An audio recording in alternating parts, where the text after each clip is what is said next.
Editorial: Silence in High Places, The Case of Minister Kennedy Richards.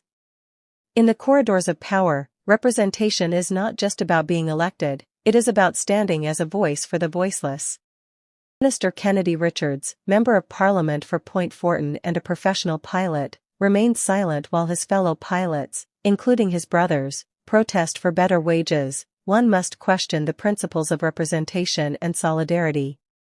This silence, while convenient for political alignment, is a glaring betrayal of the people who trusted him to stand in their corner. Minister Richards' dual roles as a politician and pilot place him in a unique position. He understands the industry, its challenges, and the legitimate grievances of his protesting colleagues. Yet his silence suggests either an unwillingness to challenge the status quo or a prioritization of political allegiance over ethical responsibility. This is not the leadership society deserves, and such behavior has far-reaching implications. Erosion of trust in leadership. Leaders who fail to act in moments of crisis foster a sense of betrayal. Minister Richards' silence sends a message to his constituents and colleagues: even when intimately connected to the issue at hand, he will not champion their cause. Trust in leaders erodes when people feel their struggles are ignored, and this cynicism spreads like wildfire, undermining the very fabric of democratic representation. If those in power remain passive in the face of glaring inequities, how can citizens trust that their broader concerns will be addressed? Deepening economic and social inequality. The pilot's call for fair wages reflects a broader issue of economic justice, which resonates across industries.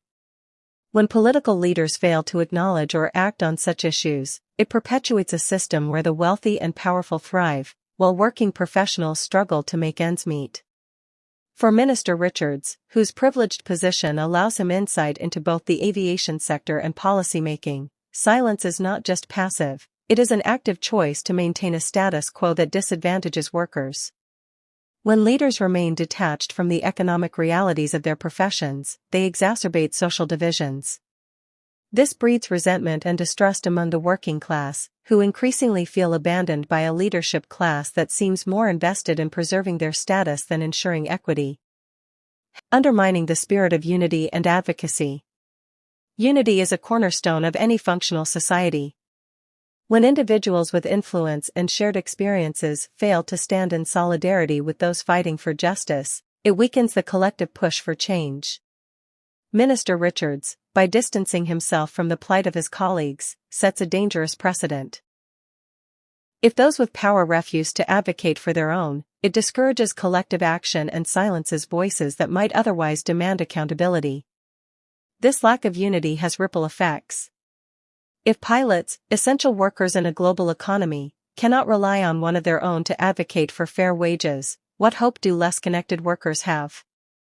Minister Richards' silence may embolden other leaders to adopt similar inaction, creating a domino effect that stifles progress and leaves the most vulnerable to fend for themselves. Minister Richards' silence is not just a personal failing, it is a societal one. Leaders are elected to represent, advocate, and fight for the interests of those who place their trust in them. His failure to speak up for his fellow pilots during a pivotal moment reveals a disconnect that should alarm all citizens. Representation is not a title, it is a responsibility. Minister Richards must be reminded that leadership demands courage, the courage to challenge systems, to stand with the people, and to use one's position for the greater good. Anything less is a betrayal of the very essence of public service. It is time for the people of Point Fortin and beyond to demand more. Silence cannot be accepted as a substitute for action, especially when it comes from those who promise to be our voice.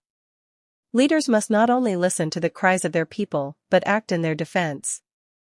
In the absence of this, democracy becomes a farce, and the idea of representation loses all meaning.